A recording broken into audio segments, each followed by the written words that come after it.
following on from another point that came up was you spoke about the Great Commission, and we spoke about how you guys have literally gone to Burgess Hill to plant this church.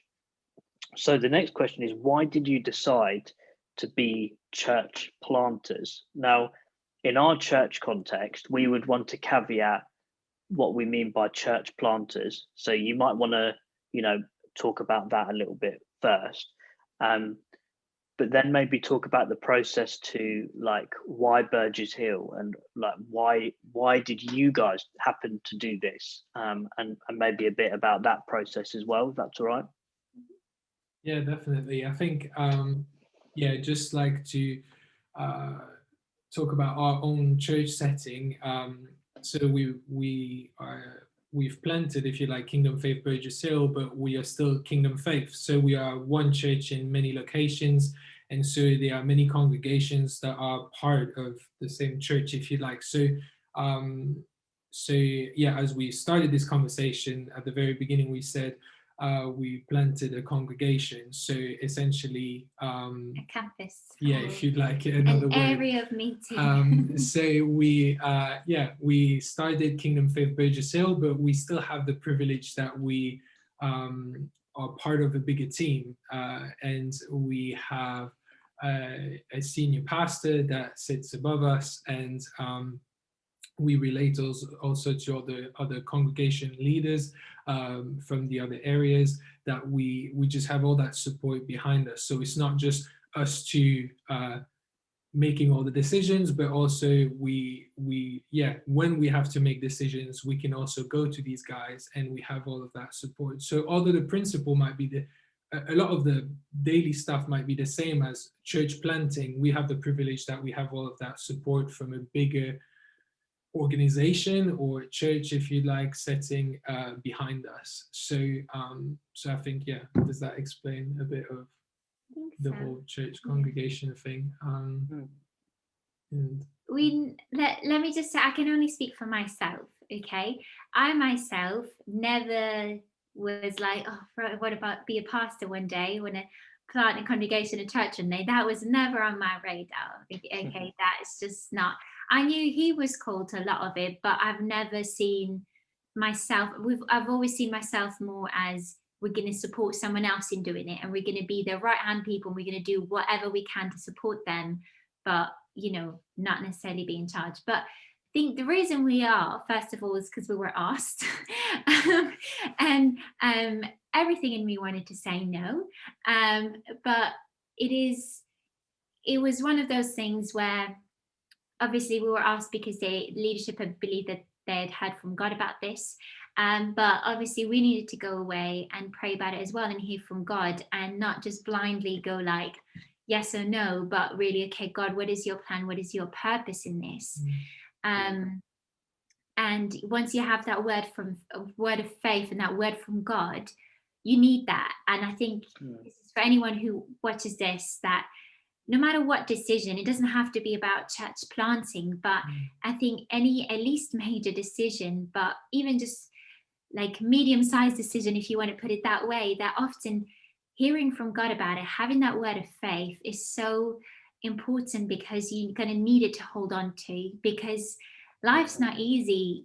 Life can be really hard. And let's be honest, church planting can be really hard and challenging, like we've just said. And it will give you the strength to keep going. Yeah. I think if we would, if we would have just have said to the leaders that have asked us, like, we'll do it, when something would have gone wrong or something would have gotten tough, we could have gone, well, it's your fault, why isn't it working? Or, we just give up now because whatever. But because we've prayerfully asked God, and we clearly heard that, yes, this was the way to go, we now are, we just know that regardless of what is going on or what the circumstances might look like, this is God's will. It's not man's will, or it's not a good idea, but in the long run, it will bear fruit and it will grow, because wherever God is involved, that is what happens. So,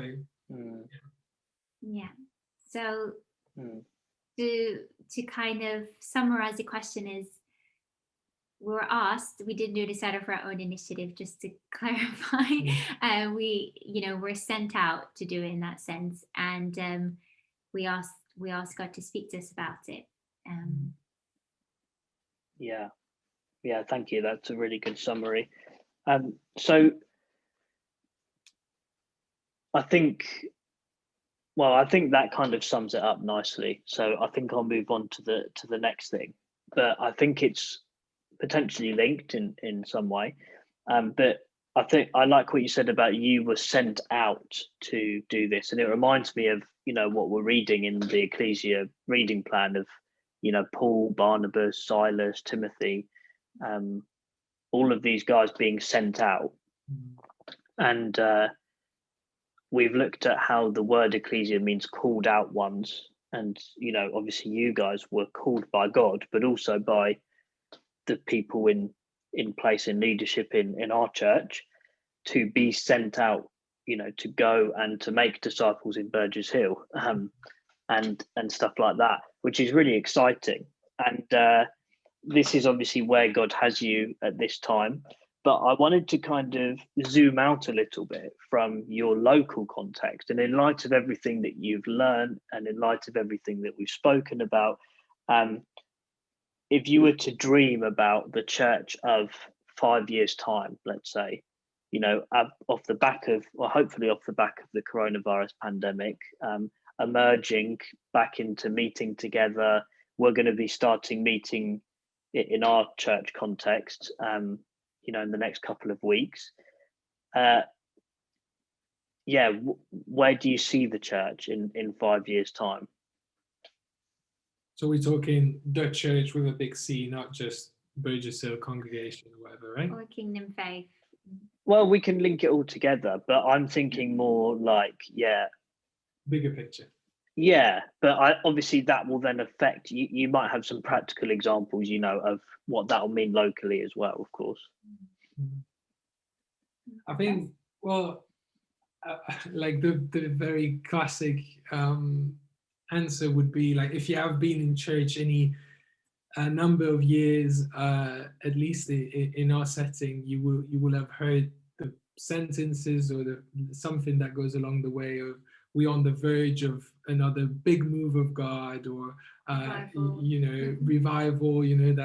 That's a very a word that is well known around a church setting, and I think it's obviously something that, if you are involved in church, or you've read any church history books of past movements from God, or really of revivals, that is something that you long to see, and at least people that are around our age in our parts of the world have not witnessed, at least on that scale of things. And yes, it's part of me longs to see a society completely transformed, and people turning back to God, or turning to God for the first time, and miracles and healings happen, and all of a sudden, not that they're not happening now, but just as a more widespread, bigger scale kind of thing. So I think that's the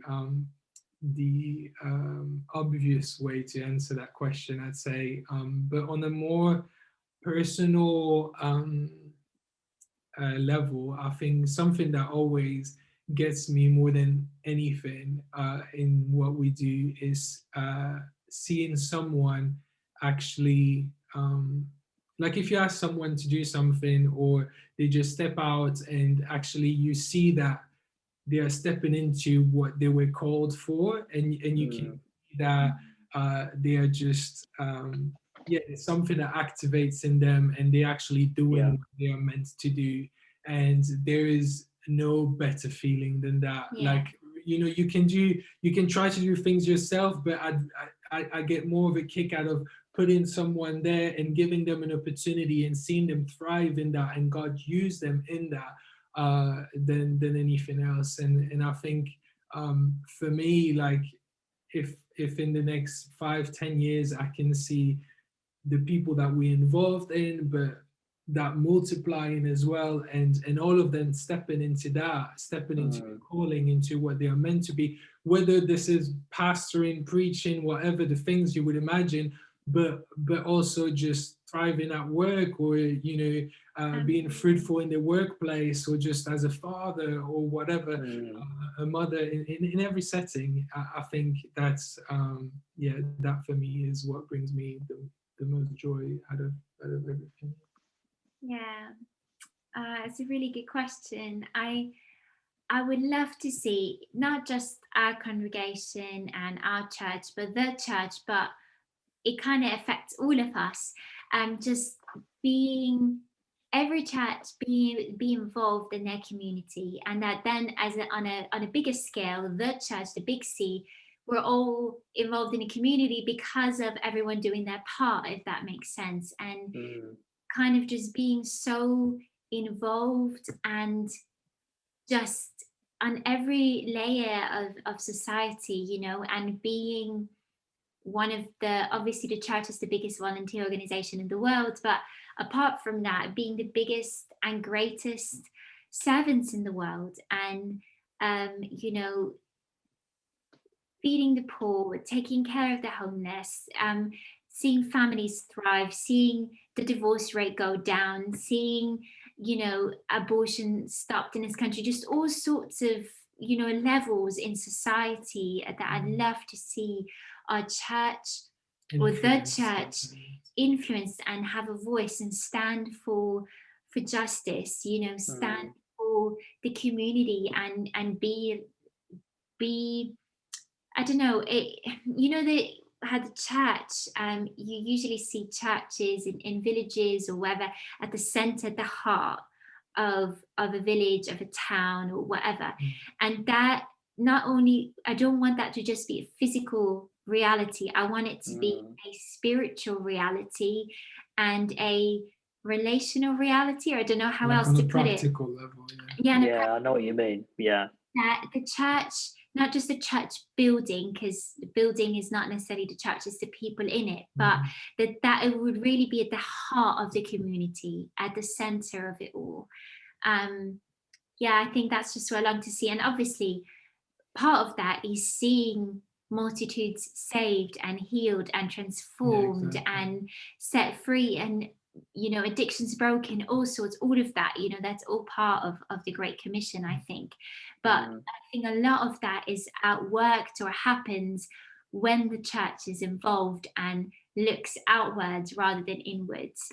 And I think the thing for that as well is that people will get then an understanding, or just anyone, we need to get an understanding that the church, we are the church, not just a leadership is the church or whatever is. We are all commissioned in the Great Commission. We've all been given that commissioning.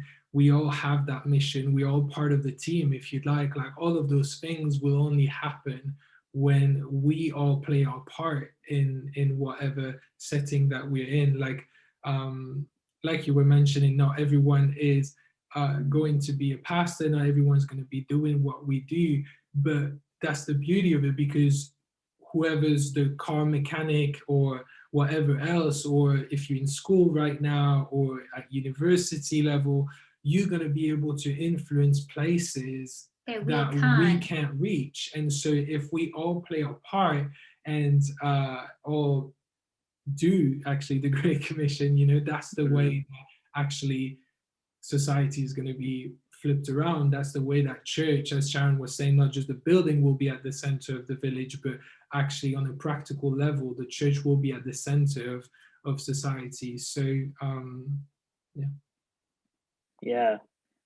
that's amazing. Thank you, guys. Really inspiring to hear your thoughts on the church. And I think everyone watching this, if you live in the UK or in Europe or in a westernized setting, you probably have a church in most villages in your country. I know here in the UK, there's always an old church in a village, and I think it would be cool off the back of what you guys have shared, that if we all gave ourselves a challenge, that whenever we see one of these churches in our local towns, we pray for that town, that the church would be like what it is physically, like you said, Sharon. It would become in a more kind of tangible sense in culture, in society, in people's lives, that church, what that building represents, would become a reality to people, that it wouldn't be just this cool looking old building, but it would actually be once again the center. Very so good. yeah, thank you guys so much for joining, and thank you guys for watching if you have been this far, and see you soon. Bye. Bye-bye.